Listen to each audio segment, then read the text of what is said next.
Welcome to Game Savers Podcast, your next-gen gaming podcast for news, reviews, previews, impressions, analyses, and roundtable discussions involving past, present, and future games. Today is our next-gen preview episode, breaking down the PlayStation 5 and Xbox Series X, which are just a few days away for us. And today I'm joined by my lovely co-host. Hi, I'm Wayne, and I love video games.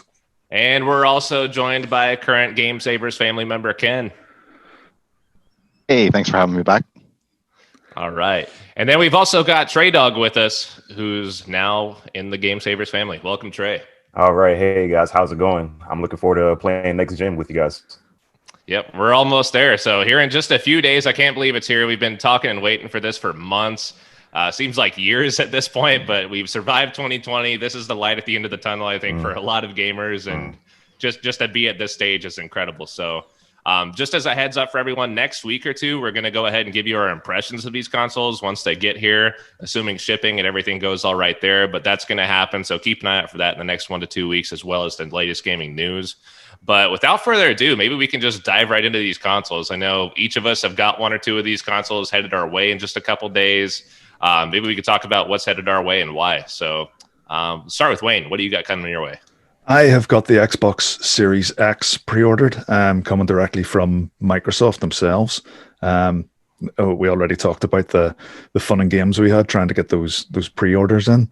I don't have a PlayStation 5, and some of the stuff that we're going to talk about in the podcast has made me regret it so much. I really, really wish I had got a pre-order for a PS5 in as well. And as I say, we'll cover the reasons why as we go along on the podcast.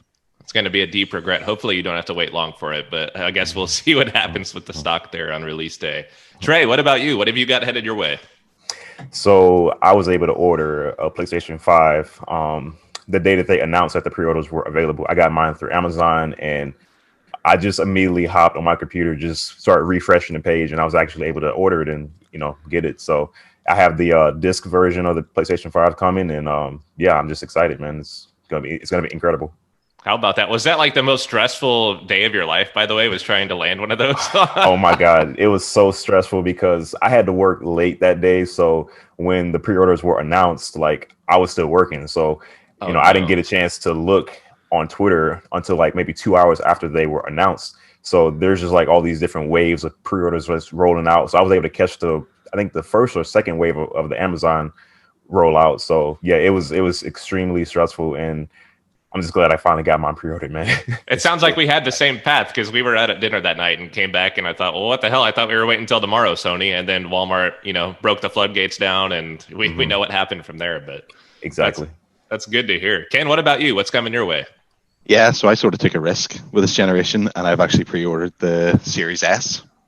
Yeah, it took me quite a while to actually come to the decision, and it really boiled down to the cost and the fact that these days I don't play as much as I used to. I will, however, I'd say probably within the next year, probably be getting a PS5 as well. I just sort of want to dip into the next gen, and I think the Series S suited me best. Perfect. So the entry level on the Xbox Series S for Ken. So I'll say for myself, I ended up getting the Xbox Series X through Amazon and also the PlayStation 5 through Amazon. So thank you, Amazon, for coming in clutch on both of those orders. I haven't got any shipment information yet, just a couple of days away, which makes, I think, all of us a little bit nervous, but I guess we'll see what happens. We've still got a few days, so fingers crossed there, and hopefully everything turns out all right. But we've got, nonetheless, every console represented here today. I know we've all been doing a ton of research on these and just everything from when these consoles were announced to E3 to all of these different build-up hypes that have happened throughout 2020. So maybe talk about those a little bit, because back in August, back in July, June, there were some rumblings about what may come out when. We didn't know prices, we didn't know release dates, and it felt like these had been announced forever. We just didn't know anything about them. So what were you guys' recollections of those events? I know there were some back and forths. I think everybody had maybe 2 or 3 events between Microsoft and Sony each.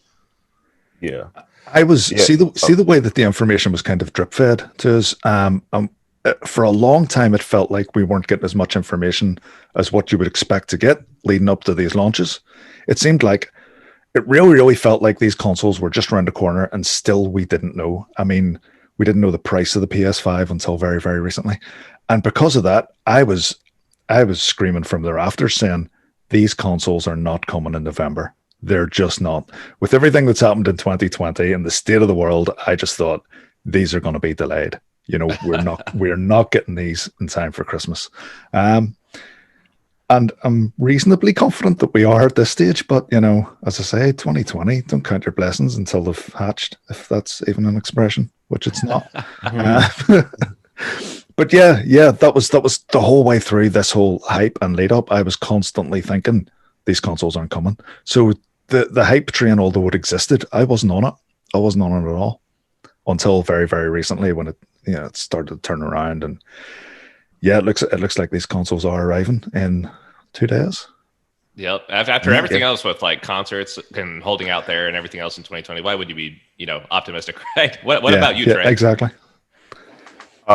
Yeah, I mean, it's just the way that Sony kind of was it's like you said, drip feeding us information. We didn't know all these details, and Sony's just kind of just playing their own game, and it was a little frustrating to see them, not releasing any information when Microsoft is, just constantly, giving just new details. And I remember when Sony finally announced it back in June that, the PlayStation 5 was actually coming. I was just overwhelmed with joy. Like, oh my gosh, it's finally here.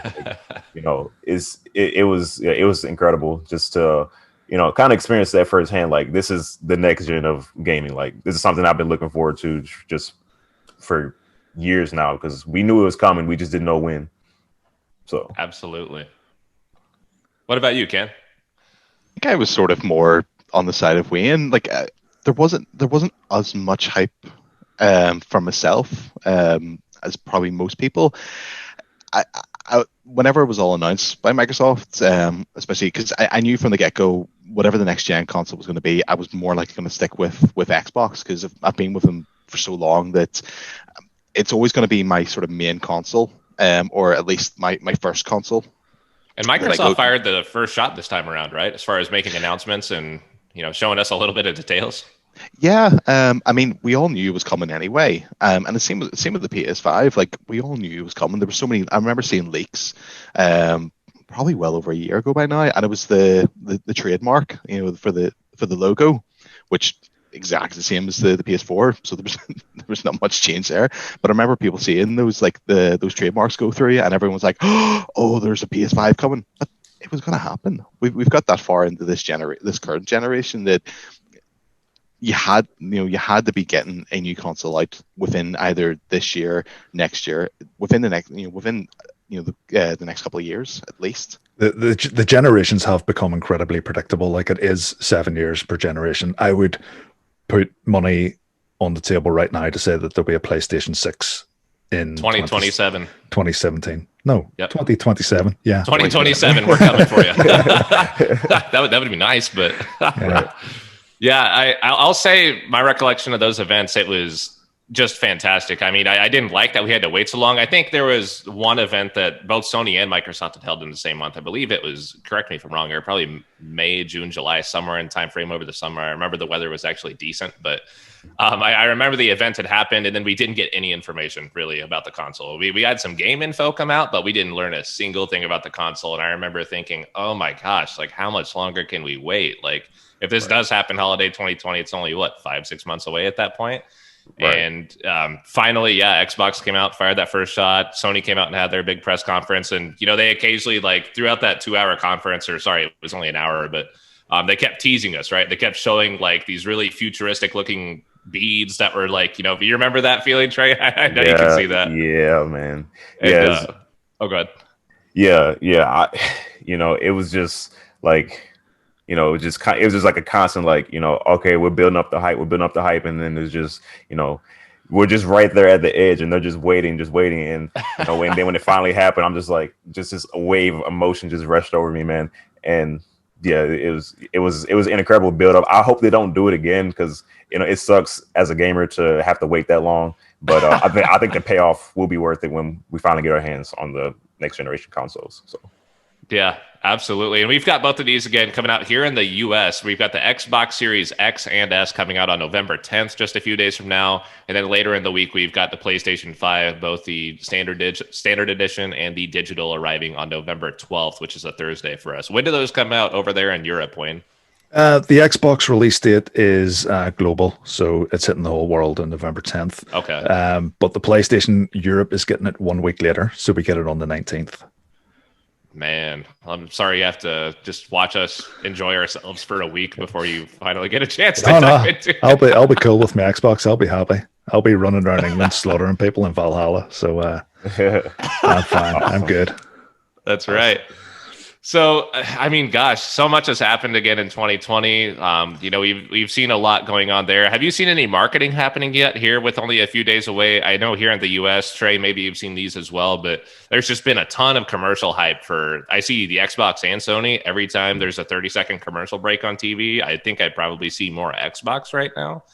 Yeah. Which has been the Power of Your Dreams commercial where, I mean, I can't even explain the imagery just because it's so vivid. There's people like going in and out of space and, waterfalls and different things like that. But yeah, powerful imagery. I always like those kind of commercials because they don't show the games. They show how this console or how these games make you feel. They're going for more of like an experience type thing. So I always find that to be interesting from Sony. It's just how they approach their marketing. They're like, we have great games, but this is how it's going to make you feel. I thought that was pretty interesting. So, yeah, I think as you say, with there being more Xbox adverts and stuff out there, I think it's because Xbox, they have a hill to climb, and I think PlayStation, Sony sometimes can be a little bit.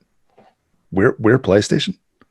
People are going to buy our consoles. You mean hill to climb as in like Xbox was like on the downside this generation and they're looking to get back up? Or? Yeah, definitely. I think they've got a fight in their hands, whereas Sony, PlayStation might kind of, look at themselves as, we're the champions of the console market, so we don't have to throw quite as much into marketing as Microsoft do. Yeah, there's definitely a point on that in the fact that, PlayStation's always been, we're a games console. We're always going to be a games console. But even when you see with the announcement of the last gen, the current gen with the Xbox One and stuff, Microsoft is trying to always pull themselves away from being just a games console. And I think they've done the same strategy with the Series S and Series X. It's not just a games console. There's more to it. And they're just I think it seems like they're just trying to reach a bigger, wider audience. Sony will always have people buying a PlayStation because, let's face it, it's that big of a brand now. Everyone's going to buy it. But Xbox, people are still maybe not. They've a balancing act to play there as well, because they did have that. I don't know if anyone remembers the E3 leading up to the release of the Xbox One.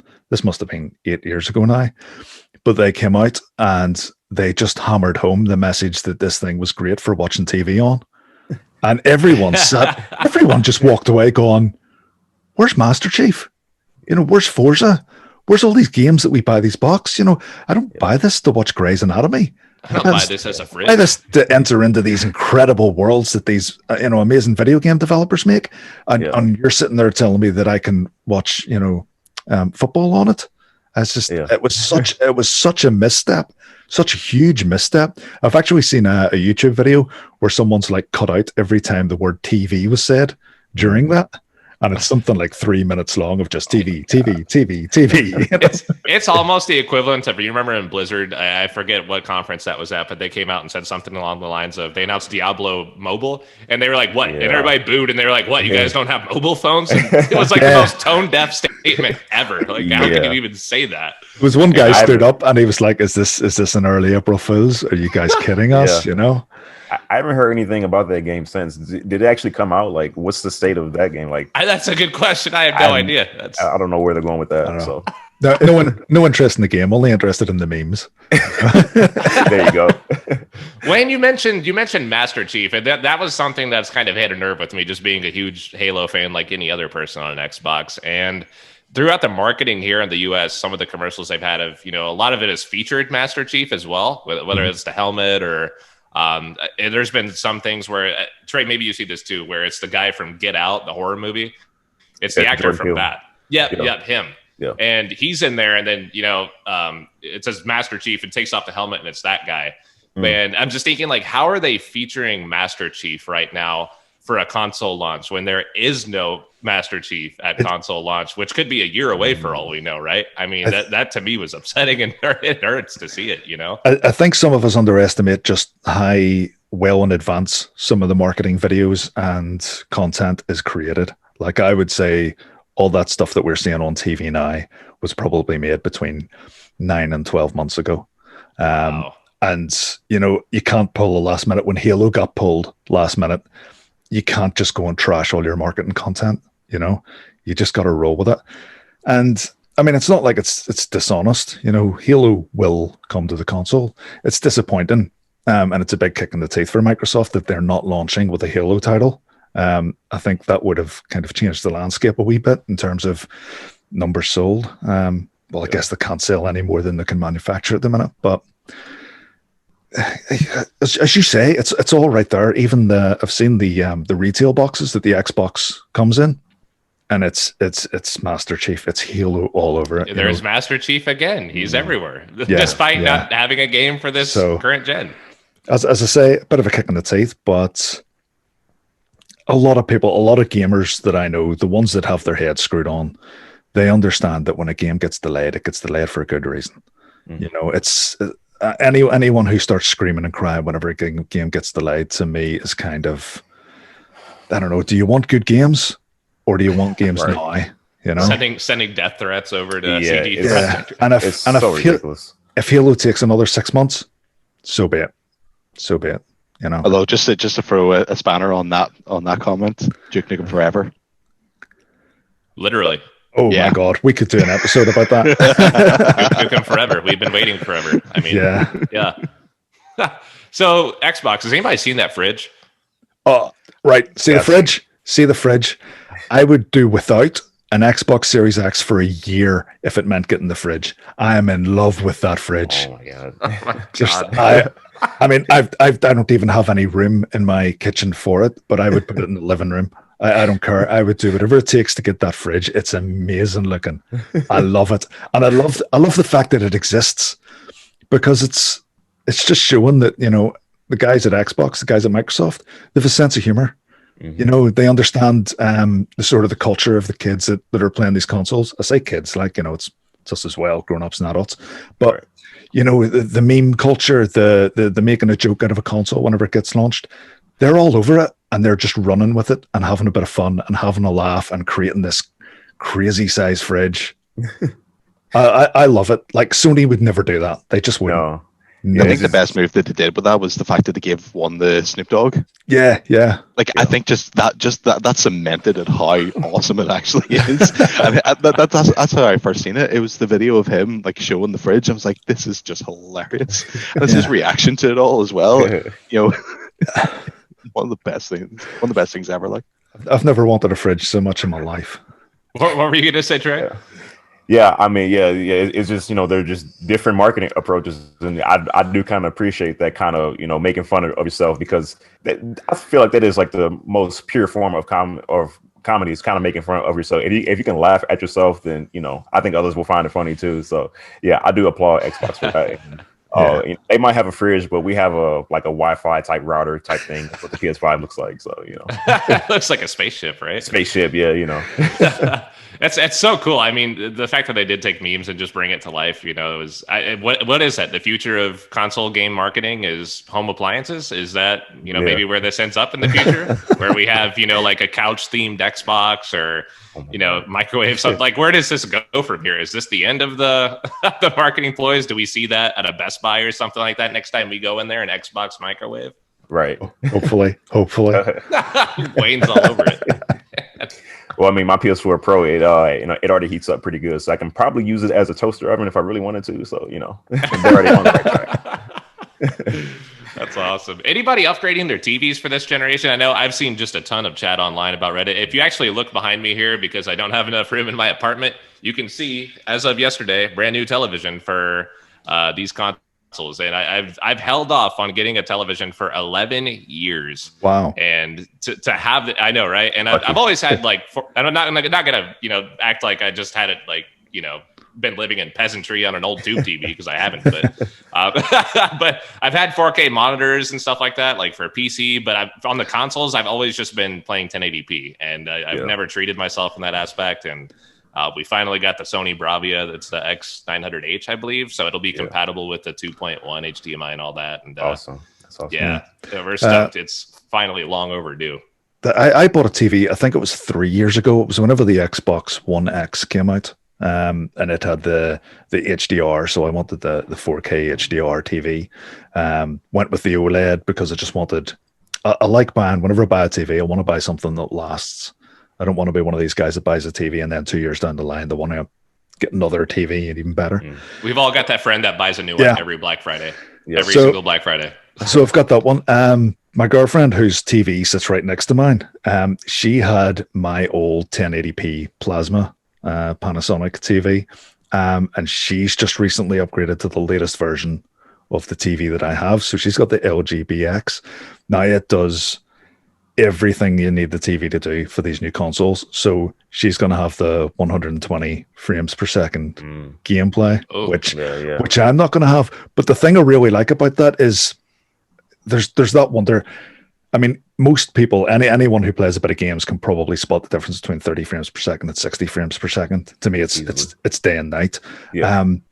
It may not be as easy to notice the difference between 60 frames per second and 120 frames per second. So that's something I'm really looking forward to, having the two TVs side by side and putting on something like Forza and seeing side by side, can I spot the difference? Is this 120 hertz worth it? So part of me hopes it isn't worth it because I don't want that, desire to go out and buy another TV again. Yeah. I think you'll see the difference in the motion blur with 120. Like there's way less motion blur when you play in 120 versus 60 hertz. Like me, I prefer to play in 60 hertz right now. I never played in 120, but like I know what it is as like a video guy. Like I know what that higher frame rate looks like. But I've always tried to go for that 60 hertz because you get smooth gameplay, you get higher resolutions. When you lower your frame rate. So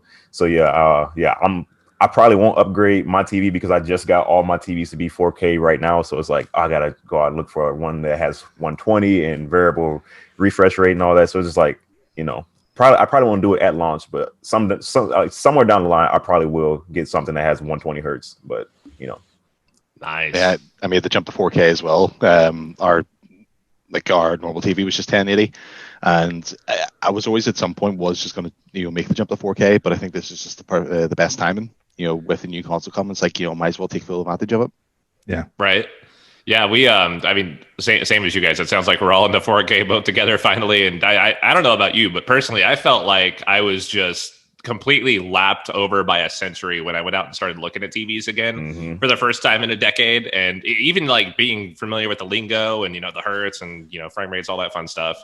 And I still feel like there was so much I didn't know about LED, LCD, OLED. There's so much different things out there with TVs now. This one's a smart TV. I've never been able to open Netflix or speak to my TV for commands or anything like that until yesterday. I feel like a caveman, jumping 2,000 years into the future. This is crazy.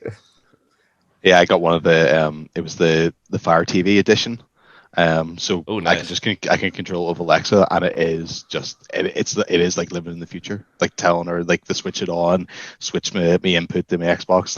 I've got a routine set up that I think if say Go Gadget Xbox, it'll switch on the Xbox, turn on the TV, and switch the Xbox. That's awesome. Spicy. Yeah. Yeah. Wow. So let's dive into this. I mean, we're obviously going to break down different segments of this, the hardware, the games, maybe some wish list items, some of the bigger differences you're going to see between these things. Obviously, the controller is the interface, right? I know there's been a lot of hype about the controllers recently, but let's go ahead and start off with the games here because we've got a few differences there between what's coming out on Sony's PlayStation 5 and then Xbox's Series X, and then some crossover, obviously, right? You've got your Call of Duties that'll always come out both and 2K and things like that, but maybe we could just dive right into this with the PlayStation 5. So obviously there's a few good ones coming up here. All hyped about them. I'll just list these off and then we can dive right into them. So We got Spider-Man, Miles Morales on launch day. We've got Demon's Souls. We've got Sackboy: A Big Adventure. So for you Little Big Planet fans out there, Astro's Playroom, Bug Snacks. So those are just a few of the highlights we've got coming out on launch day for PlayStation 5. But thoughts on those? I absolutely cannot wait to play Spider-Man Miles Morales. Like, just this game, I feel like this game just kind of speaks to me, man. Like, it do tell on that. Yeah, I'd be curious to hear your insight on that. Yeah, dude, it's just like, finally having a character that, that kind of represents me. He's a hero, and it's just like, I feel like it's been a long time coming. I mean, we've had characters like that in games before, but this is like the face of a franchise, like Spider-Man. Like, we have a black Spider-Man now. I just feel like, this game is going to speak to so many people of color, and I just can't wait to be a part of that. Just to finally be able to play. I think it's like an 8-hour campaign with with multiple suits, and things like that. So, yeah, dude, this game will probably stay in my PlayStation 5 for at least like 2 to 3 weeks. Like, forget Call of Duty and all that. I'm playing Spider-Man. That's a beautiful thing. I never did ask Trey, by the way. Are you getting the digital version or the disc version for PS5? I'm getting the disc version of the PS5. I have a whole spiel about that, but yeah, I prefer my games to be on disc rather than being all digital. So nice. We'll get into that. Perfect. Yeah, that's good to see on the hype train for Miles Morales, because I know when that came out, I mean, just the cultural impact that game has the potential to make is just incredible. I think like Black Panther, some other more recent ones, and that I really think that's going to be on that level, which is a great thing. Yes. And just, even besides all that, like the visuals, if you haven't seen gameplay or any kind of trailer for this, go watch it right now, because it is absolutely mind blowing. And don't watch it on your phone. Watch it like on your TV, like nice 4K TV. Watch it on there, because it is stunning, man. It is absolutely stunning. They're going to have, I think they're going to have like a performance mode or something where you'll be able to play in 60 hertz. And then they have like a visual fidelity mode where you have like higher textures and like maybe probably like I think it is 4K, but you'll probably have more like better textures, I would say. So me personally, I'll probably play in 60 hertz. I like the smooth aspect of swinging through the city, just that smooth kind of action. So it looks beautiful, man. And some of the suits they've shown off for that game are just mind blowing. How much they've already shown, like, beforehand, right? I mean, we've seen almost every suit in the game at this point, it feels like. Yes. And for me, I try to avoid seeing too much, because I'm always of the mindset, I want to experience this game for myself. Like, yes, it's cool to see a few images here and there, but when you know everything about the game when it comes out, it's like, where's the surprise? Like, where's the point of me playing this game when I already know everything about it? So I tend to avoid a few spoilers, So yeah. Spidey, again, I can't wait to play. I don't think I'll be able to get my hands on a PS5 for quite a while. So it's then, do I go out and buy the PS4 version because I want to play the damn game as soon as I can, or do I hold off for till I get my hands on a PS5 and then get it? But the thing is, I mean, it looked gorgeous. The original Spider-Man looked absolutely gorgeous on PS4 Pro. See the bits when it zoomed in and it showed the textures of his costume. It was insane, the level of detail on it. And I mean, there's no way anyone who picks this up on PS4 is going to play it and go, it doesn't look that great. It's still going to look great on a PS4. It'll look better again on a PS5. So I'm kind of torn. I don't know what to tell you when it comes to that. Well, I'll tell you this: if you have to experience the game for the first time, I think you should try it on like the highest platform, because you're probably going to replay it, but I feel like you should at least just wait for the PS5 and just play it at like the highest possible quality, just so because I skipped Last of Us 2 because I wanted to play it on the PS5. I know it's gonna be better on the. I mean, I know it's pretty good on the PS4, but I want to play it even better on the PS5. So I think you should wait for the PS5 version. That's just me. So sure, nice. How about that? And then we've got Demon's Souls coming out. I mean, huge hype on that train for the Souls fans out there that are all about just that frustrating, suffering, anguish life of trudging through a great game. But that looks great as well. Yeah, I mean, so I made a deal with my cousin. He's into like Dark Souls and Demon Souls and all that. And I made a deal with him. I said, so when this PlayStation 5 comes out, I'm going to buy Demon Souls because I don't know how to play it. I want to watch you play it. I want to watch you suffer because I feel like, you know, he's good at those type of games, but just having to like play it on a new gen, you know, it's the same game, but it's like, you know, they've kept the code the same, but it's a different feel as well. So I want to see his reaction to it, and just watching him play those type of games are always interesting. So I don't know if you've seen the state of play from Sony. They showed off like 12 minutes of gameplay from Demon's Souls, and yeah, it's not my type of game, but I can see where the original fans are really gonna like it. So you know, yeah, it's shaping up to be something really incredible. Yeah, absolutely. Then we've also got Sackboy. A little bit. I'll say personally, I was a huge fan of those lighthearted, you know, platformer games like Little Big Planet. I just can't wait to see what this game does, and hopefully. Maybe bring them back around this generation for the idea of local co-op, because that's something I feel like was just missing so much in the last generation or current generation. Yeah, it's so weird to say last generation, right? I mean, I can't believe right. Almost there. Right. I mean, it's just crazy to think about. We've also got Astro's Playroom, Bugsnax. You know, Xbox Series X. Maybe we can dive into there, right? I know there's not a plethora of exclusives like we typically like to see with some of their launches, but I think if you really go back and compare this to some of their previous launches, like we talked about in the current gen recap episode, you know, I mean, they were launching with games like Dead Rising 3, some Battlefields, right? Nothing that was really, you know, a major mind blower or console mover or anything like that, right? Yeah, I do think the launch lineup of Xbox is definitely on the disappointing side. What I do think it's got going for it is, well, if you go out and buy a PlayStation on day one, you're probably going to come home with, for talk's sake, Spider-Man. Then you've got Astro's Playground pre-installed on it. When you come home with an Xbox and you launch that up and you log on to Games Pass, you know, there's just going to be a heap of games sitting there waiting for you to play, you know?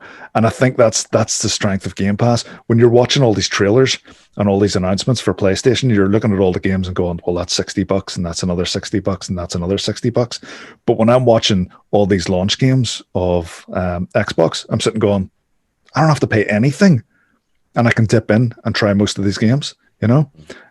So while you're right, the library of games in terms of exclusivity, a little bit disappointing.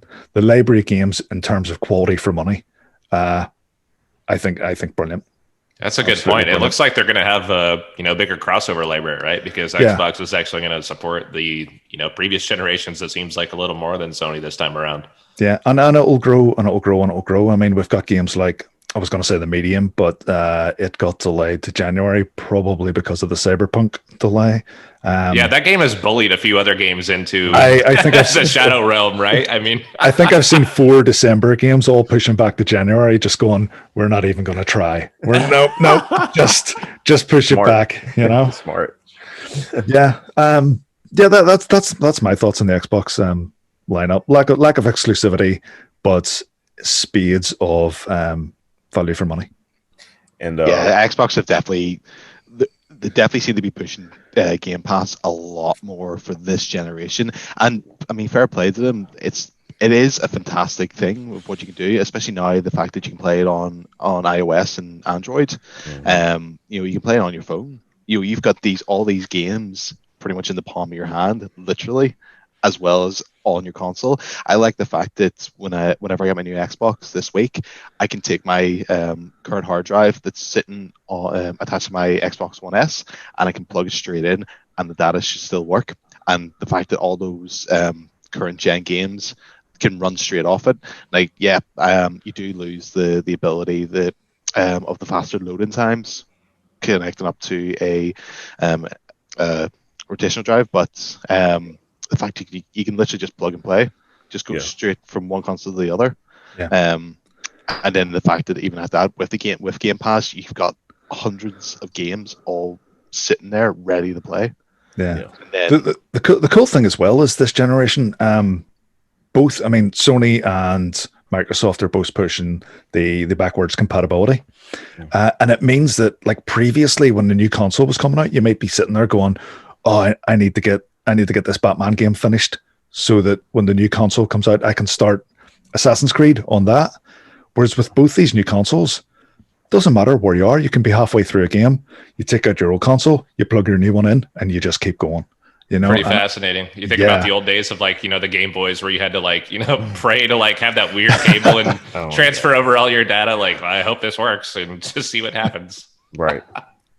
Yeah. I mean, yeah, on Sony's front, I think PlayStation Plus, they're releasing 20 games or so for free. So it's not the same as, Game Pass where you just have this huge library of games that you can go through. But, I think Sony, they've always had their own approach to the next generation. Like, they want you to play the new games. Like, yeah, you have the old games that you can always go back to, but they've always been about pushing the new stuff. So it's a different philosophy with Microsoft. They want to be the Netflix of games rather than Sony, which is kind of like, it's, I don't want to sound elitist, but it's like a fine wine, like you have your, this is the product. Like we're going to push this rather than, Netflix where you have just a plethora of games you can just throw kind of. And these are some solid first party titles, right? I mean, just off the top of my head here, I think, what's launching with the PlayStation 5 on that PS Now is going to be Days Gone, God of War, The Last of Us, Horizon Zero. There's just so many huge first party games that are coming out there, and to see all of those, lined up like that it's kind of intimidating, honestly, you know. And they're going to run better as well on the PS5. So like for myself, I haven't played Days Gone. That's going to run at 60 hertz. 60 frames.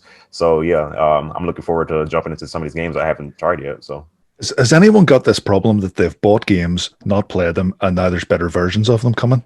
Yes. Because I've got Days Gone sitting on the shelf, and it's like, I do too. Yeah. If I play that now, it's always going to be in the back of my head going, there's a better version of this. But to be fair on that point, though, when that game came out, and I've got the same thing, it's sitting on my entertainment center. But when that game came out, it was a horrendous launch, from what I remember. That game came out with every bug on the planet. People were trashing it. It had horrible reviews, not maybe horrible, but just mediocre reviews. And it was delayed too several times, and they still kind of had all these problems. So yeah. So I mean, the fact that we waited, I mean, I guess patience is a virtue, right? True. Yep. Although I will tip my hat to Sony on the backwards compatibility with the PSVR. I only found this out the other week in the fact that obviously they use your current PSVR on the new PS5. You need an adapter. And from what I've seen on the website, Sony are giving them away for free. That's phenomenal for any huge company to do that. Yeah. I just ordered mine. I have the first generation of VR sitting right over here. And I just went to their website. I typed in my information. They wanted the serial number off of your processor unit. I typed that in, and they say, hey, we'll send it to you. So it's good that they're allowing us to do that for free, because I think VR is going to be a huge thing on the PS5 whenever they come out with their, I guess, second generation of VR. So hopefully that'll be wireless. So yeah. Absolutely. Yeah. I constantly trip over my wires. Right. Yeah. Oh yeah. Yep. The reason I'm looking forward to the wireless headsets is because I got a cat recently, and if there's a cable dangling between my head and my console, that cat's taking it out. Like,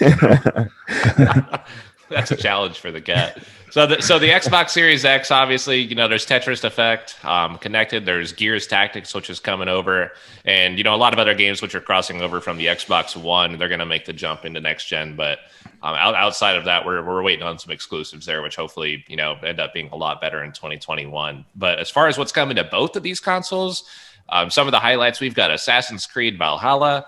We've got Call of Duty Black Ops Cold War, which, I think we're going to have a future episode probably debating on if it's worth making the jump or not from Modern Warfare to this one, just based on, beta impressions and things like that. But Cyberpunk 2077 as well. You can't have a next-gen conversation without talking about that. Oh, boy. Say if it even comes out in this generation. that most recent delay, just a couple of weeks before launch, man, that hurts.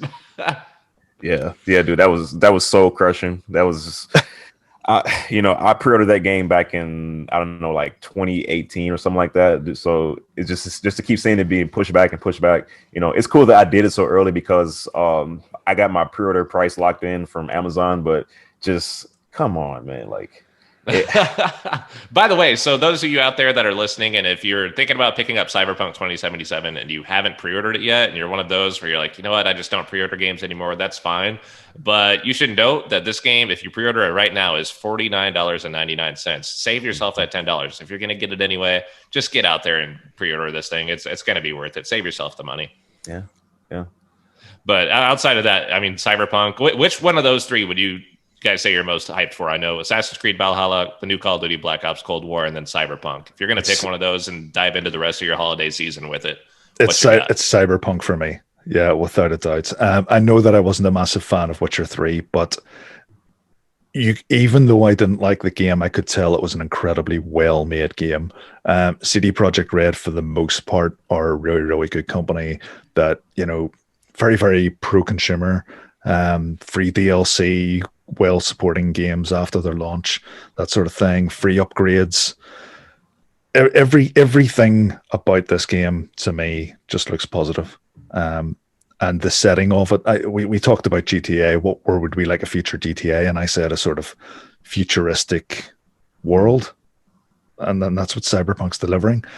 To me, it looks somewhere between like the recent Deus Ex games and a GTA game. And I can't see how it can be bad.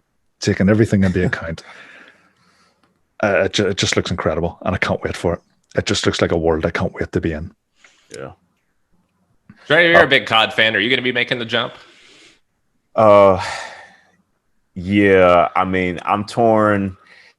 Yeah, if you told me to pick one, man, it as much as I like playing zombies, in Call of Duty, I just can't shake Cyberpunk from my mind. Like, that game is just going to be so, I don't know. I don't know how to say it. That game is just going to envelop you. It's going to just eat you up and just get involved in this world, man. Like, just the fact that you can have like multiple playthroughs and just this expansive world. And, I've always been a fan of like that, what's they call, like, just that whole universe of like just future sci-fi type stuff, man. It's going to be a game for me that, it's going to be tough to put down. Just after I finish Spider-Man, I feel like, Cyberpunk is probably going to be stuck in there as well, like in my console. So yeah, Spider-Man comes first, but Cyberpunk is definitely going to be one of those games I try to finish out first. So what about you, Ken? Out of the three, probably I'd be going with Assassin's Creed. And it's only because I fell out of love with Assassin's Creed by the third one. It was just repetition. And I've started to get back into the series. And I think like where it's going and what it's capable of now is definitely a lot better than what it was. I think it was just getting itself into a rut. So for that, I'm excited to play it. But for me, the ultimate game that I'm waiting for is Resident Evil Village, but still no date, which is killing me. Yeah. Oh my gosh, man. Yeah, just the fact that it has so many callbacks to Resident Evil 4, which is probably my favorite. I don't know how they're gonna like tie it in with Ethan and all that, but like it just looks so interesting. And the fact that we have I forget his name. It's like that one sales guy who has like all the guns and stuff that he's coming back to. The merchant, like, the merchant, yeah, dude. What are you buying? Yeah, what are you selling? Yeah, dude, I can't wait for that game. That's going to be great. I know personally, I mean, I probably can't just choose one of them. To be honest, I'm kind of stoked about a couple of the Nintendo offerings recently that I need to catch up on. And I know that's not really part of this conversation, but Pikmin 3 just came out. I'm a huge Pikmin guy. I just can't overlook that game coming out this holiday. And then Cyberpunk for me is probably going to be the big one. I'll be tearing time between Assassin's Creed and Cyberpunk for sure. And I don't know if I can drop Modern Warfare's Warzone just based on, how many friends are playing that right now and who makes the jump and who doesn't. But again, that's good to see the crossover on both of these consoles for these games. But right. Well, one of those games we haven't really talked about. I'm genuinely excited for Tetris Connected. The idea of a Tetris battle royale, just it sounds really, really intense to me. Like, see when you get down to those last 10 people of battling against each other, but they're playing Tetris. I can't wait to try that. And it's probably not a game I would drop money on, but the fact that it's part of Game Pass, damn right, I'll give it a go. I'm looking forward to it. I'll see you on there. Yeah. Yeah, we could get a little group session going with the all the Game Savers hosts. Maybe that's a future Game Savers family battle royale. Is we do a live stream? I don't know, but that sounds cool. Yeah. Cool. I'll be out of it very quickly. Yeah. I mean, the first to go would be 30 seconds, and I'm gone. I'd be lucky if I pull my parachute on the landing. But Yeah, I don't last long in battle royale games, so I probably would be right behind you. Yeah, if you die, I'm right behind you, man. See, I'm the same, and like I've tried Fortnite and I've tried PUBG, and I just like it's literally fall down, land, die. The fact that there's a battle royale, but it's Tetris, means there's a battle royale that I can get involved in and have a bit of fun. It's the same sort of idiot friendly gameplay that you've got in the likes of Fall Guys. Anyone have a go. Yeah, a lot of people overlook Tetris, but like it's just one of those OG games that everyone knows and can just get down with. So yeah, Let's talk a little bit about the Xbox Series X and the PlayStation 5s themselves, right? And I can't forget the Xbox Series S, just because that does look a little bit different as well with different specs. But Trey, could you tell us a little bit about maybe some of the specs there, what we're looking at, and maybe we can all just talk about what we think about this so far. I know so far we've been given just a little bit of information on different load times between consoles, as far as hey, this loads faster here as opposed to here and things like that. But what are we looking at there, Trey? So yeah, on the PlayStation 5, it has a 8-core, 3.5 gigahertz AMD processor. All these specs are pretty much the same. The Xbox definitely has the advantage in multiple categories, but yeah, I mean, with Sony, you're getting more custom hardware that kind of goes with their design philosophy. So you're not getting like a standard 1 terabyte hard drive like you do on the Xbox Series X. Sorry, it's too confusing. But yeah, I mean, you're just getting custom hardware. Like there's an 825 gigabyte custom SSD on the PlayStation 5, and it's just like you're only getting maybe 600 gigs of usable space on that. So there are some clear differences. Both of these, they can go up to 8K. They do 120 frames, up to 120 frames each. And yeah, you have 2 different versions for the PlayStation 5. You have a disc version, you have a discless version.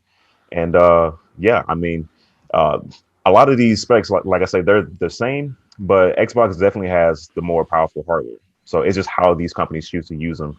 It's and the games that they have is how you're going to define each of these different platforms. So. Yeah, I mean, I guess as far as the 2 flagship items there, the PlayStation 5 and the Xbox Series S, the biggest difference between those two, outside of the Xbox Series X having a slight advantage on power, we don't know what that power looks like just yet, obviously, because we haven't had that many games come out yet to test it. We'll definitely know probably a year or 2 down the road from now which one ends up cranking out better games and higher resolution graphics and things like that. But it looks like the biggest advantage so far going for Xbox is having the storage space, right? It's launching with 1 terabyte with the PlayStation 5 at 825 gigabytes. And obviously you're not going to get to use all of that space. So, every drop counts in this next gen, right? When games are coming in anywhere between 100 and 200 gigabytes. If you have Warzone, obviously, you know what I'm talking about there. Yeah. You've dedicated your entire hard drive to it. But, then you've got the Xbox One S, right? Or sorry, Series S, where it's a little bit lighter as far as the specs.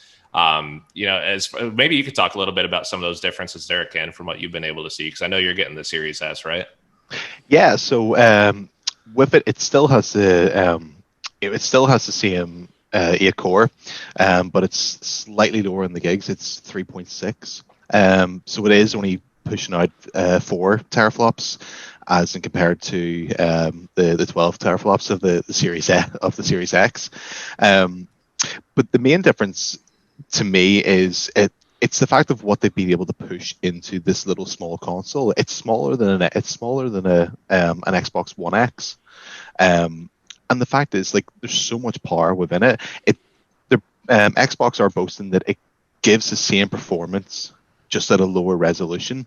And what I've been looking at recently with all the news is with the smart delivery, and the fact that Call of Duty is a great example. It's over 100 gig for the Series X, and it's just under 100 gig for the Series S, because it knows not to put all those 4K textures within the game, because it can only output the 1440p. So it's quite an interesting little device of what they've done, and although it definitely won't have, I don't think it won't have the longevity that the Series X will have, but I think for a day one console, it's not bad. You definitely see multiple iterations of it over this generation, I'd say. And definitely a downfall of it is that is storage. I think it got reported this week 346 or something gigs. Yeah, which is for next gen console is very, very small. Yes. But the thing to still realize is you can still play current gen games off a hard drive. You don't need to run it off the their architecture. So you can still play games without having to use up all that storage. It's going to be a bit of a battle just with some of the games. Once again, like Call of Duty, where you've got close to 100 gig. Valhalla, I think, is boasting about 80 gig or something, close to that. Yeah. So it can fill up very fast, but depends on how well you're good with your data management. Yeah, speaking of data management, I mean, how many games do you guys normally run on your consoles, at any given time? I'd say I probably hold on to about 3. That's all I can fit on there right now, unfortunately, with some of them being... That's what I was going to say. I'm really good. In fact, I actually there's a certain amount of satisfaction whenever I finish a game and then go on and deleting it off the hard drive and seeing that little bit of space freeing up. Goodbye, old friend. But like yourself, I'm quite organized in how I play games, the order I play games, when I play games. And so if I have 3, 4, 5 games installed on my hard drive, that's ample for me, and there's ample space for it. So a lot of people getting butthurt about the lack of space on these drives. I just think, chill. It's not as big a deal as people are making out. I really don't think it is. Yeah, I can be a bit of a hoarder sometimes with my games, but I tend to move pretty much all of it to an external hard drive. It's just so if there is always that chance that I want to go back to a game, I don't have to re-download it. But then luckily with my current broadband provider, downloading a game is not the worst thing. As I showed Wayne the other day, it took me about an hour to download Gears 4. Okay. Not shabby. Which isn't too bad. Yeah. But I can be a bit of a stickler with it. Just like I've got 4 terabytes hard drive connected to my 1S, and I've got a 2 terabyte hard drive connected to my PS4. Oh wow. Yeah. That's awesome.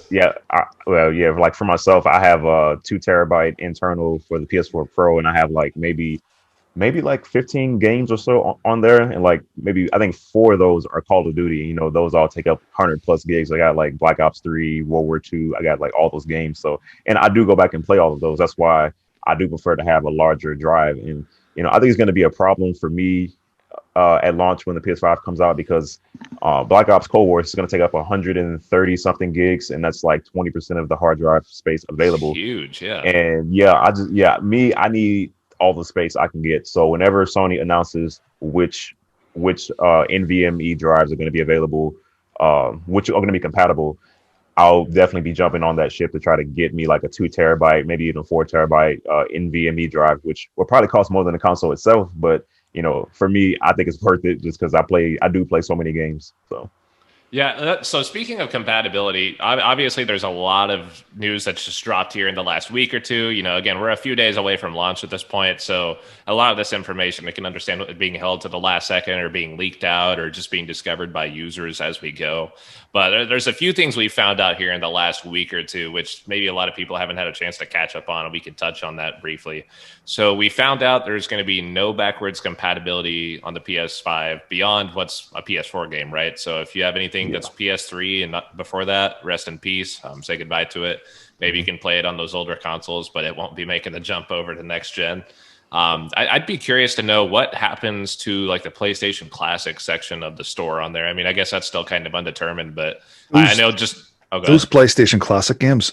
My understanding of it is basically what you're buying is a little emulator encapsulating the original ROM, right? And so that downloads onto your PS4, as it were, and plays that game. So that will still work on the PS5. Gotcha. That wasn't backwards compatibility as such. It was an old game kind of packaged up and designed to play on the modern consoles. So I think the PS Classics will continue to be fine. Nice. Okay. But I've seen a lot of people like sort of freaking out about, what, this thing isn't going to be able to play PS2 or PS3 games. And my games from 12 years ago. But I don't understand where that expectation came from. Like Sony have never been big on backwards compatibility. Right. Even I think a lot of people are under the impression that the PS5 is going to play all PS4 games, and I don't think that's accurate either. There was a statement they came out with about 6 months ago, and they said that any games that were published within the 12 months leading up to PS5 needed to be PS5 compatible as well. Now that would imply that all the more recent PS4 games will be backwards compatible on PS5, but not necessarily all of them. I'll be interested to see, whenever the hardware come out, you get the likes of Digital Foundry and they do their video analysis. I'll be interested to see how good the PS5 backwards compatibility actually is whenever this thing's launched, because I think there's still a lot of questions to be answered there. Definitely. Interesting. Yeah. Oh, sorry, go ahead. Oh, sorry. Yeah. It's just like it. I made a whole video about this backwards compatibility thing just because I feel like people, they're just getting so up in arms about it. It's like, who's actually playing these older games? Like, if you really want to go and play these older games, there are tons of consoles out there still available. You can go out and buy a PS3 or buy a PS2, like no problem. I don't understand why we need to go back to the PS3, PS2 era. Like, we're moving forward, guys. I'm sorry. Like, I have my PS3 and PS2 lined up right here. I can go back and play those games whenever I want. But when you want to play the new stuff, when you want to, what's that in your hand, Wayne? What is that? Still got my 360. Oh, yes. Holy see, cow. like why get rid of it? It's like, if you know you're gonna have a desire to play these games, do not sell your old consoles. You're gonna regret it. And it's just like just hang on to them. We're moving forward. We're playing next gen games. If you want this console to be affordable, I think Sony did the right thing, and like they did not include any kind of emulator like within the console, because the PS3 did that and it was crazy expensive. And I think that they did the right choice by just saying, all right, PS4 games, we're cutting off right there. Anything beyond that, that's on you.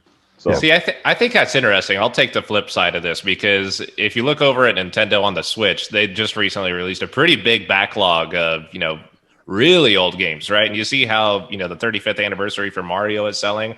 I think there's still value in some of those old games. And I get not being able to play them right now, and it just doesn't make sense to have it as part of these, huge new $500 consoles, but I think that value is still there in some way, shape, or form for a lot of people. And true, I know myself, there's a ton of retro games I just never got the chance to play, and if they were compatible and I could get them on the storefront and play them, I probably would, just because of how iconic they are. It's not like I'm going back and playing them for the graphics, right? But no, I think. Oh, go ahead.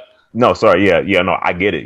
It's that nostalgia factor, and it's also the fact that it's just more of a convenience thing too. Like, you don't have to go out and buy, all these different consoles. You can just buy one thing and it plays everything. I get that, but it's like, I don't know. I just feel like there's so much just development cost behind that, because every game's not going to work perfectly on an emulator. You have to get it to run right. And it's just, I'd rather Sony put their time and focus into the new games, because that's honestly, where their industry is leading. Like, that's their moneymaker, is the new games. So I might be going off on a bit of a tangent here, but we've talked about digital versus physical. I think Microsoft and Sony have both made it clear that they would rather we bought the games digitally.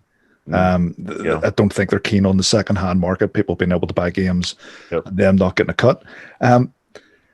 If with Xbox, if you buy a game digital, they have kind of set it up now, and it's expected that as long as they keep making consoles, you'll still be able to keep playing that game.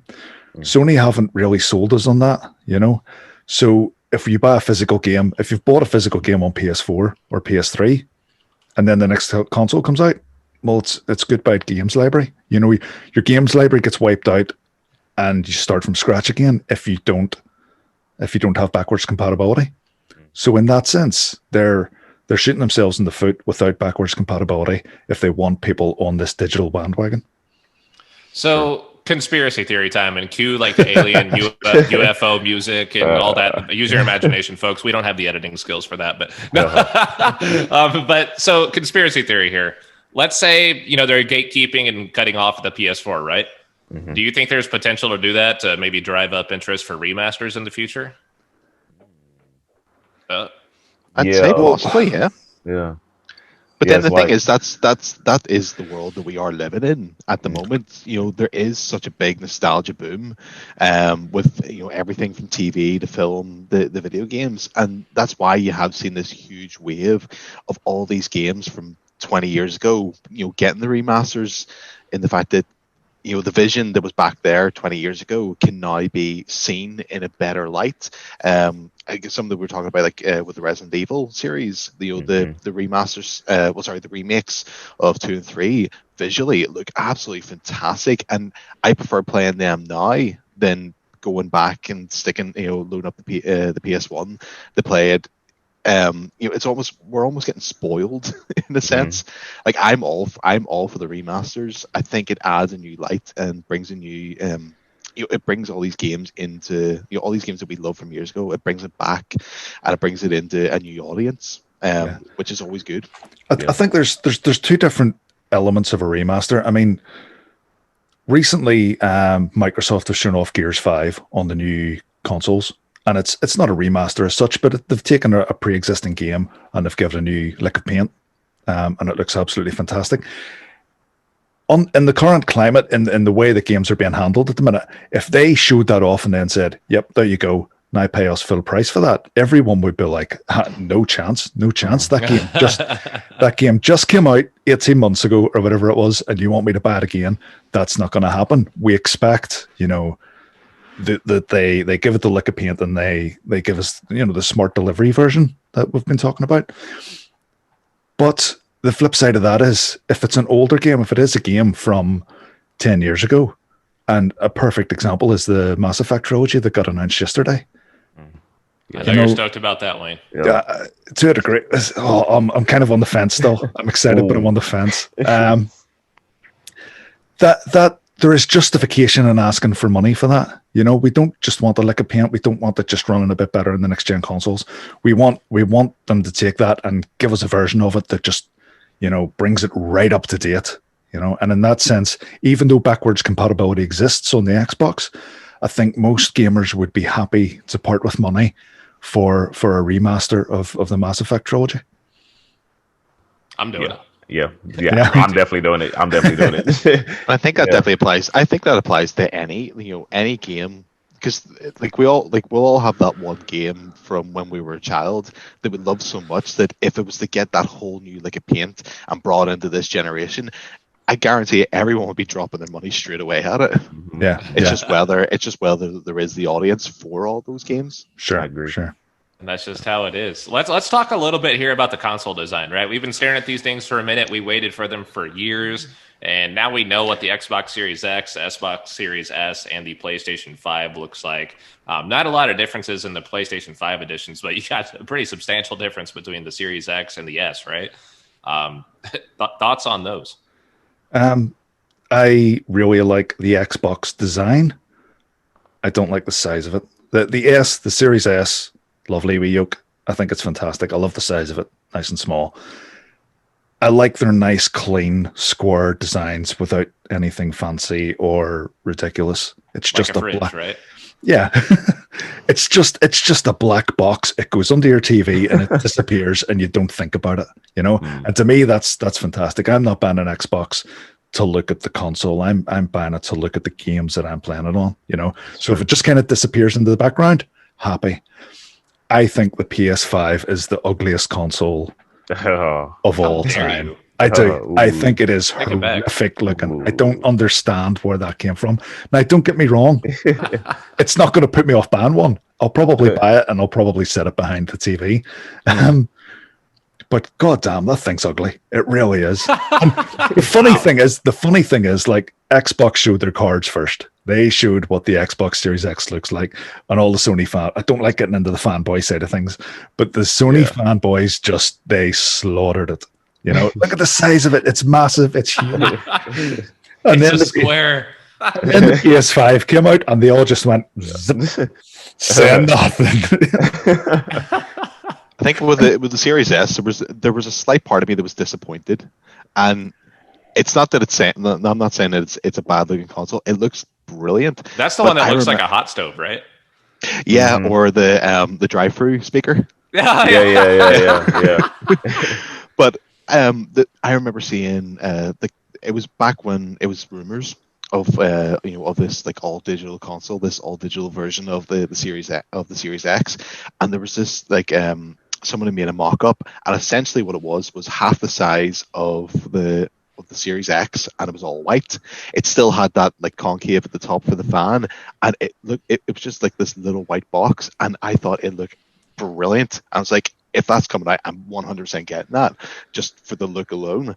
And then they came out with the design that it had, and it is nice. It's very reminiscent of the One S, just with that huge grill on it. I don't get why they're doing it black. Like, make it white, make it all one color. Very distracting. Yeah. But I do agree with the PS5. Like once again, it's not going to stop me getting it. But it is just a Wi-Fi router. Like, oh my god, it reminds me. See the two pointy bits either side. Right? Yeah. Someone needs to put the Eye of Sauron in between that. I've seen that meme. Yep. That meme exists.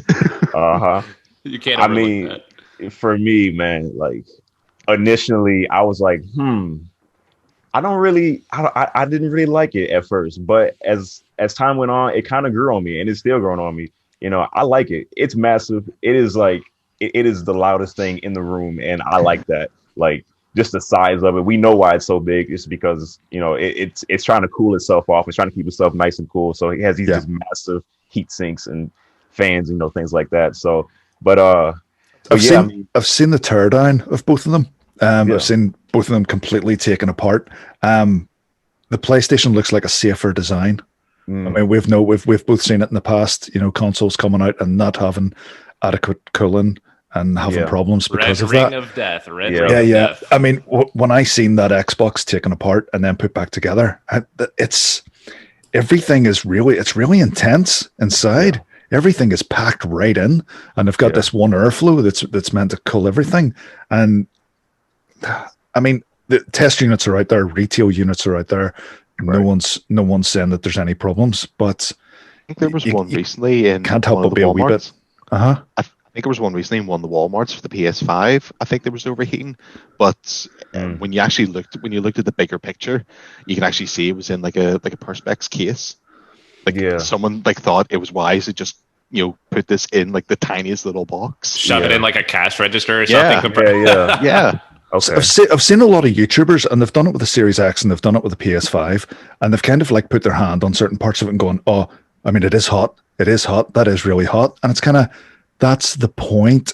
It's drawing heat away from the CPU, away from the bits that it doesn't want to be hot, towards the outside of the case. That is the point of it. I mean, like, any decent PC, you touch certain parts of it, it's going to be hot. That's by design. It's meant to be,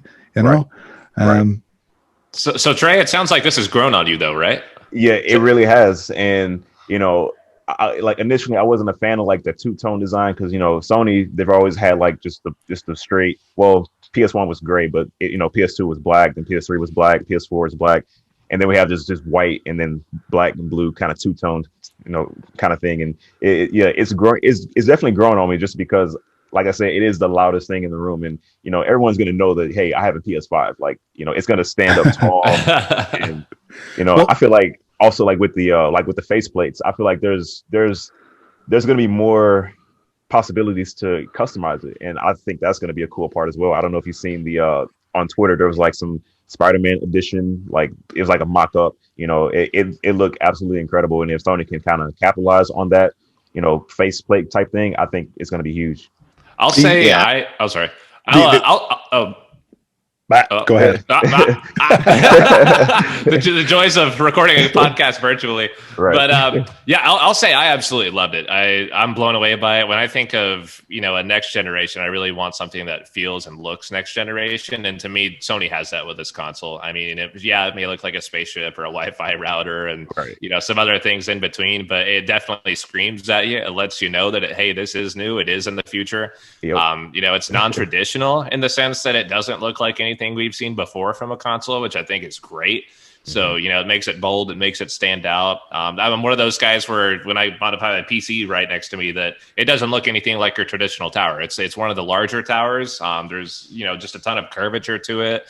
There's a ton of different, rectangles sticking out of the sides of it. It's a really non-traditional tower. And I'm just one of those guys where I'd prefer it to look really, really unique and different in that aspect. So I agree.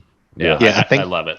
I think Trey sort of hit it on the head there. Like with Sony, like it's complete smart thinking. Essentially what they've brought out is a console with a blank canvas that you could get so many different console iterations and different designs. And I think with Microsoft, they're sort of almost limited themselves to just the controllers now, because they do seem to have a big push on customize your controllers. But there's something about like a console redesign that just always stands out with especially with me. And I think whenever you have a console and a controller that matches as well, just it's phenomenal. I remember like I got the Zelda edition of the Wii U, and the thing I hated about it is the fact that it's just a black Wii U. Like it's just plain black, but the controller was phenomenal. But I think Sony have hit it like with the head on that, and like I've seen that mock-up of the Spider-Man one with the controller as well matching. And so many people see what you're saying there about the console and the controller matching, and it ties into what Trey said about the color schemes, the blue, the black, and the white. See if you take the PS5 and the controller and set it beside PSVR, it all matches up. It's like the design was already there. Whenever it came out, everyone were like, "Oh, this is new. This is different." And it's like, it's actually not. They've already set this up. Yeah. When I was sitting here one day, I was just looking at my VR. I'm like, this kind of looks like a PS5. Like, whoa, holy crap. Like, we've known about this for how long now? We've already known the color scheme. Oh my God. Like, it was mind blowing, dude. Illuminati confirmed. So let's talk about the controllers a little bit, because I think that's probably one of the bigger aspects of an upcoming console generation is the controllers, right? I'll say personally, I've always been a PlayStation fan as far as the titles and everything else, the consoles themselves, but the controllers for me lie on Xbox just because the way they're curved, they're a little bit bigger, they're more friendly for my hands. Some games you play that are like really trigger heavy on the PlayStation, my hands just cramp up. They're way too big. I'm 6'7", and these behemoth hands cannot handle a smaller controller. It's just not meant for it. That's why I struggle on the Switch as well. I have to get the Pro controller, but I'll say I really like the Xbox controller. I even use it on my PC sometimes. That's my go-to controller. But thoughts on what we've seen so far, because these are pretty unique looking, and I think PlayStation's got a lot going on with theirs. The DualSense for the PS5 is the single reason that I regret not pre-ordering a PS5. Whenever it was like there's two consoles are coming at the same time, I was like, I'll get one now and I'll get one later. And Xbox is usually my choice of console. I can play Miles Morales down the line. I can play the other PlayStation 5 exclusives down the line. And then I started seeing videos for the DualSense with Astro's Playground, and the haptic feedback were some examples is like where you're running across like a wooden platform, and then you move on to a glass one, and the feel of the controller completely changes. This isn't just rumble, it's so much more than rumble. There's bits where you control like a springy character, and whenever you're using that character, the trigger buttons completely change their behavior. I can't wait to see how that feels. So instead of just pushing something in and then letting go, you kind of have to push in, and there's resistance there, and then you let go, and it kind of pew springs away. That to me is the only thing. I mean, higher resolutions are nice, higher frame rates are nice, higher textures are nice, but that's all just a sort of a step forward in technology, whereas this is more of this is something new. This is something none of us have played with or touched yet. And that of everything next gen, I am most excited about getting hands-on with the DualSense and playing stuff like Astro's Playground.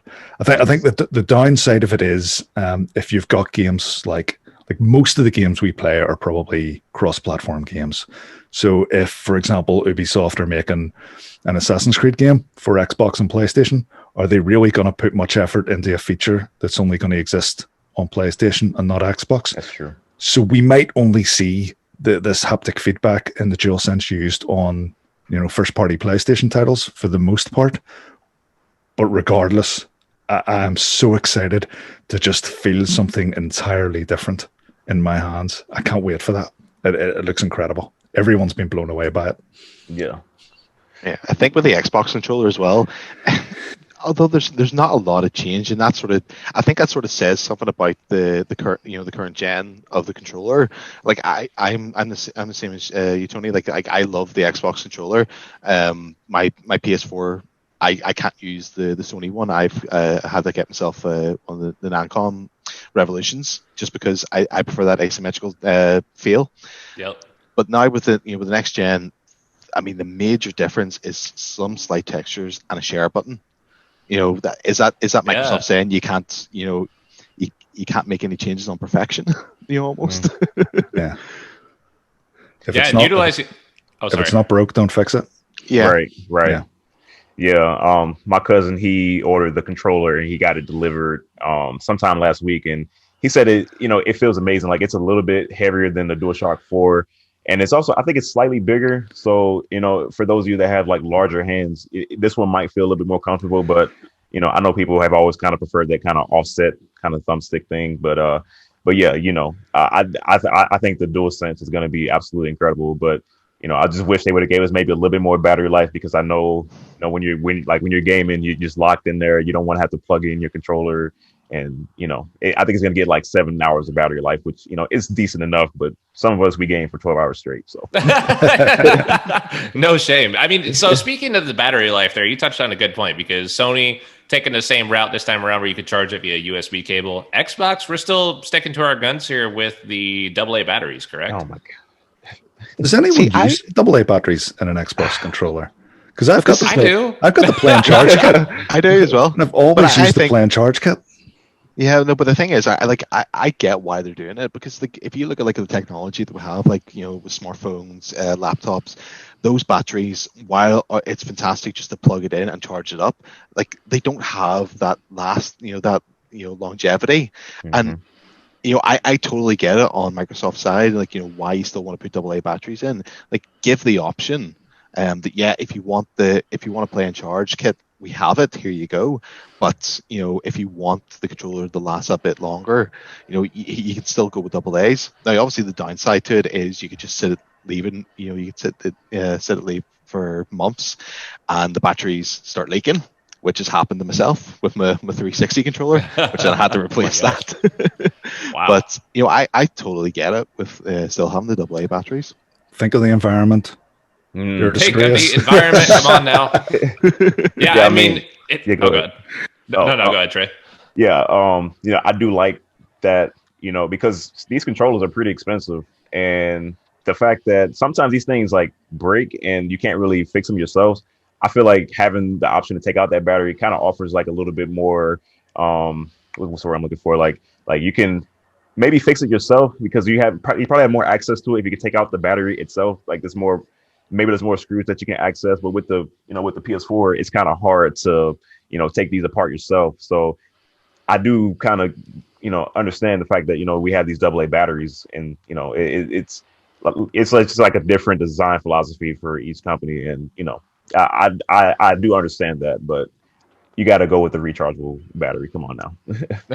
How about the quick resume feature over there on the Xbox controller? I know that's not native on the PlayStation side, but we still get the quick resume, which just looks, from what we've seen prior to the consoles coming out, it just looks so fluid. And, that to me is just so futuristic on a console. I don't even think I can get that kind of fluidity out of my PC. I've still got to alt tab out of something if I'm going to go over to, another program, right?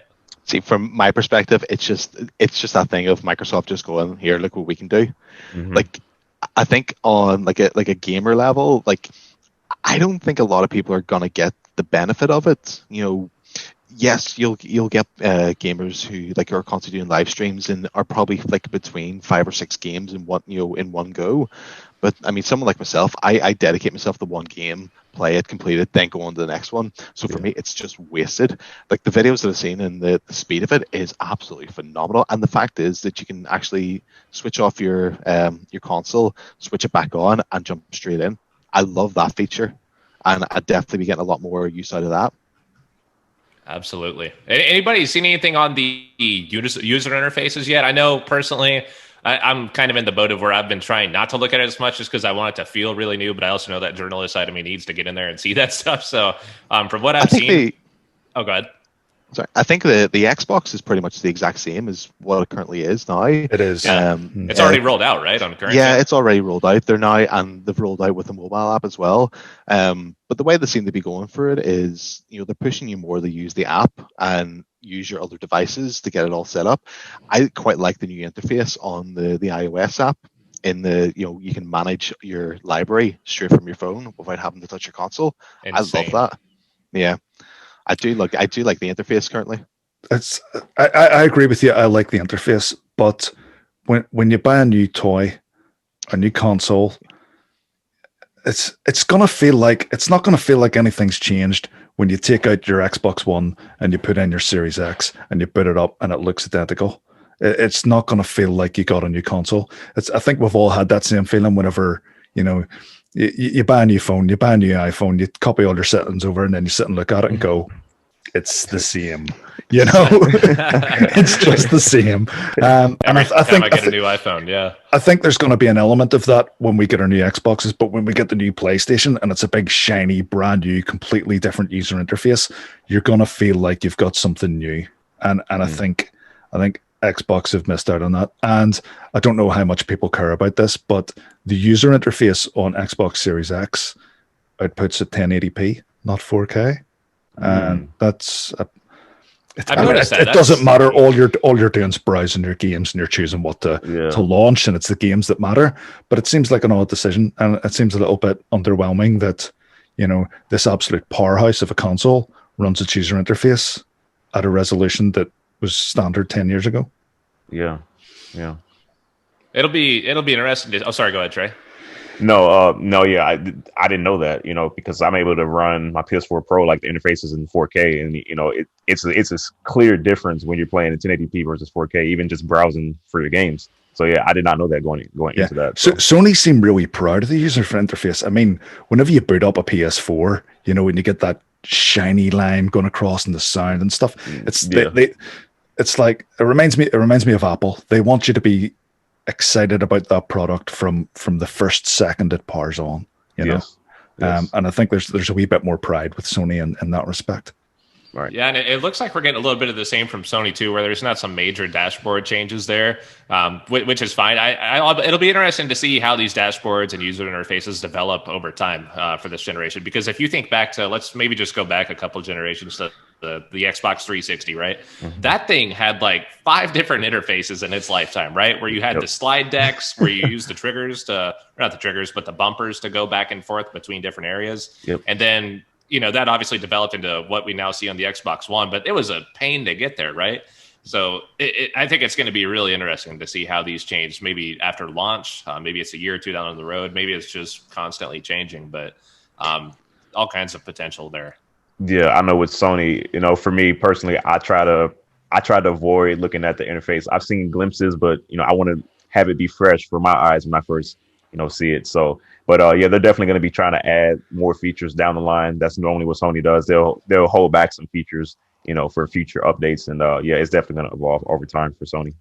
It's going to be interesting. That should be great. But let's talk a little bit about, we've already recapped. So, the games that are coming out, we've talked a little bit about the consoles, some of the hardware you're going to see, the user interfaces, the controllers, obviously, the build up and the hype. We've talked about all that. Let's talk about some of the things that we here at Game Savers might like to see out of this generation, because obviously this is a brave new world, I guess you could call it that. And we're going to be living with these boxes for the next maybe 7, 8, 10 years. We really don't know. But it's going to be interesting to see how long these stick around and, what changes are made, what things stay the same, and everything in between. So What would be some wish list items for you gentlemen going into the next generation here, as far as whether it's games or just different features or the way things are, the landscape of gaming? What would you like to see change here towards the end? In terms of games that I'd really like to see, we got teased with a return of the Silent Hill franchise in the form of PT, and it was one of the most incredible horror experiences I've ever played. I would really like to see that sort of come back as a full game, whether it be Kojima involved, whether Guillermo del Toro is involved or not, I don't know. As long as it delivers on the promise that demo gave us, that would probably be my number one. I'm on, just coming out of the back of Halloween, I'm on a real horror tip at the minute. And I want Silent Hill, all right. I would really like to see that Silent Hill come back and give us something just mind-blowingly good. Yeah. Okay. I know for me, well, I have a couple games on this list, but maybe I could just pick one and kind of talk about it. No, go deep. Go deep. Well, sure.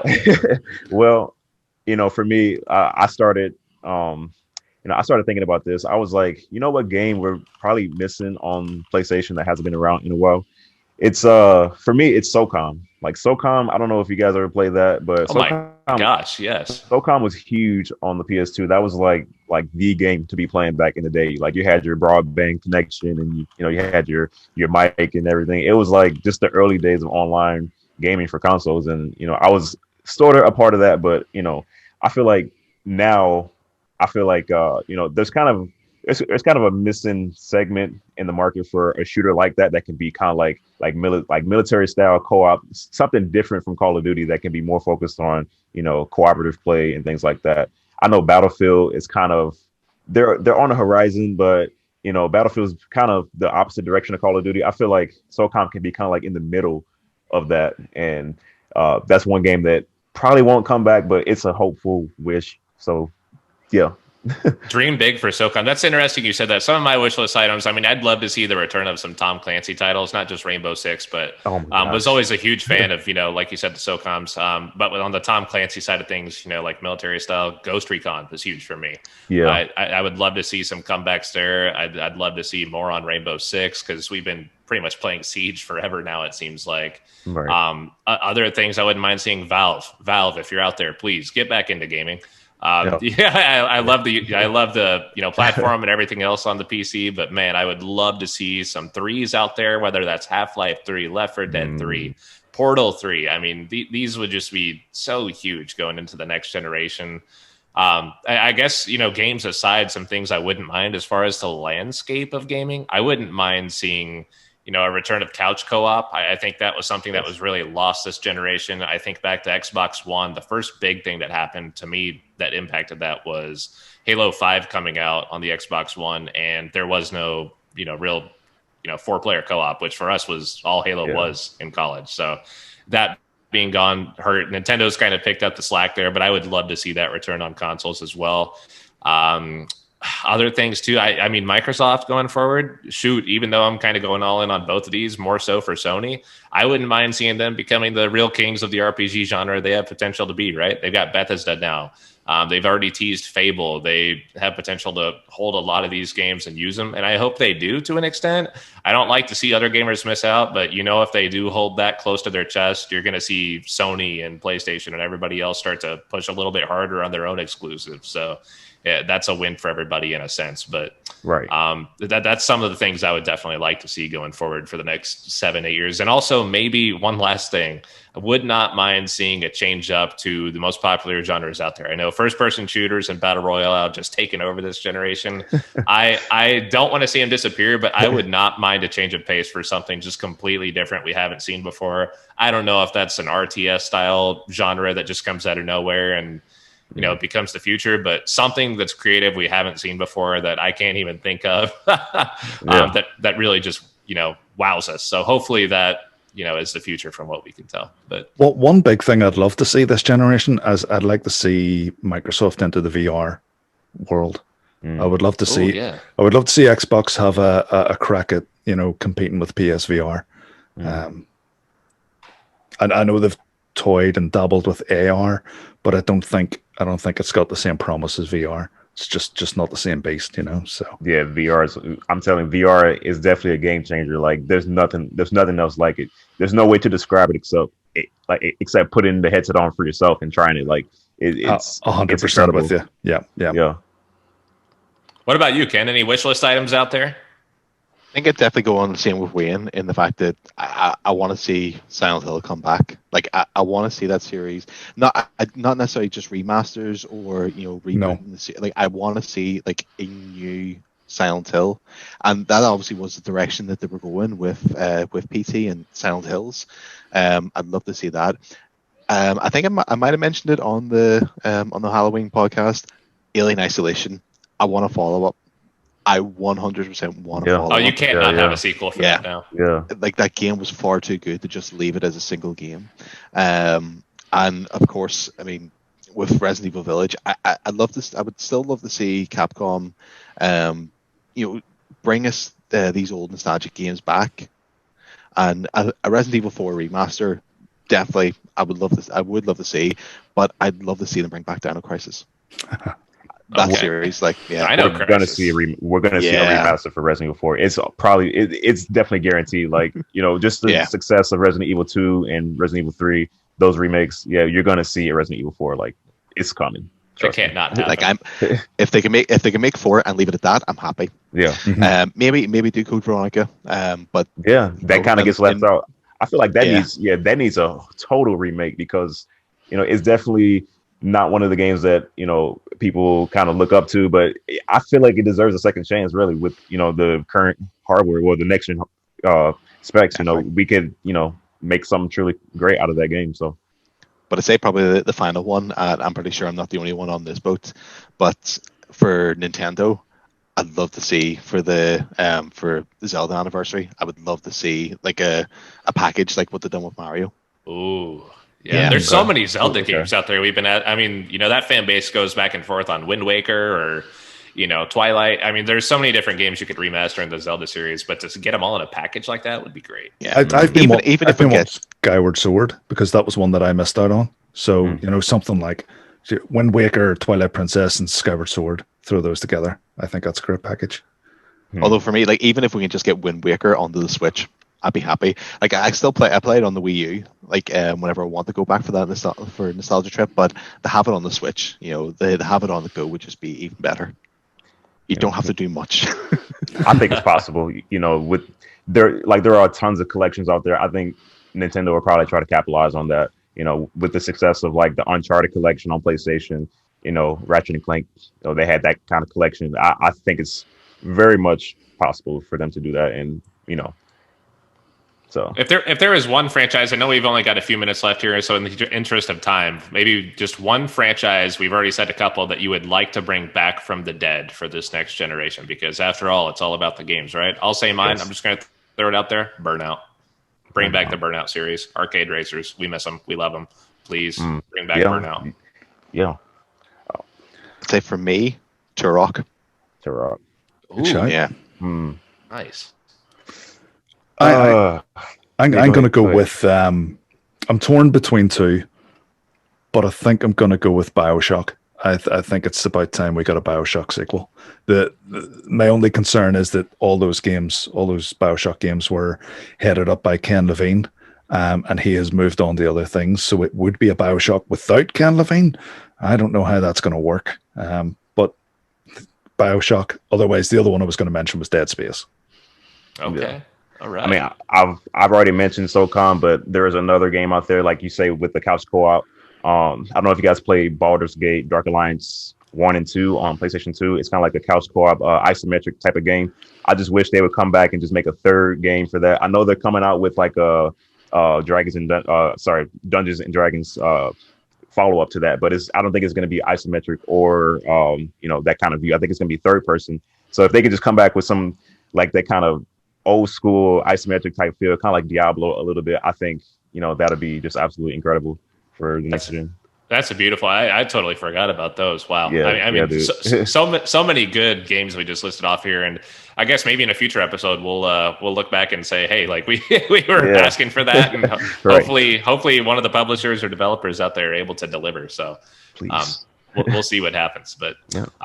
thank all of you for being on here today. But we'll go ahead and take it home. So Trey, why don't you tell us where we can find you outside of the Game Savers family? All right. Well, you can find me on YouTube and Twitch. My name is TreyDog14TK. That's TREDOGG14TK. I do live streams. I also upload kind of like commentaries on games and highlights and things like that. So yeah, check me out on YouTube and Twitch. That's right. Find him out there. TreyDog14TK. Can't miss it, everybody. And we'll be glad to have you back on here, Trey, once we've all had some hands-on time as well. Ken, Wayne, we'll get the boys back together and maybe do some impressions here once we've all had a minute to play around with these consoles. But be sure to stay tuned in that for Game Savers family. We'll be sure to do that here in about 1 or 2 weeks once we've had ample time to get our hands on these. I believe the next episode you're going to see is probably a news segment. And, after that, again, we'll be back. We'll let you know how these consoles are. We'll let you know how the games are. But it sounds like we're going to be playing everything on our own fronts in some way, shape, or form. So look forward to that. But if you like this episode, please be sure you leave a like, subscribe, and review. Can't tell you how much we appreciate that. Again, be sure to subscribe so you don't miss an episode. You can find us on Facebook as well and all of our other social media platforms. Just go to facebook.com/GameSavers channel and you can find out everything else you need there. Find episodes as soon as they drop. You can find our video content online as well via YouTube if you want to see our faces and you're tired of hearing our voices, but can't promise our faces are not as pretty as our voices sound. So you might be disappointed, but so other notes as well. If you want to send us some emails, we've already had some requests coming in, which is great. We'd love to see that. Keep sending those over to gamesaverschannel@gmail.com. If you like the show, if you have suggestions, we're open to that. If you have anything you'd like to see more out of in the future, we'd love to hear that. So please feel free to send that over to gamesaverschannel@gmail.com. You can find us anywhere you listen to podcasts, on Apple Podcasts, Podbean, Spotify, Google Podcasts, TuneIn, plus Alexa on Amazon, and a lot more. But that's all we've got for you today. We hope you enjoyed this next gen preview, and we'll see you next time. Don't forget to save your game. All right.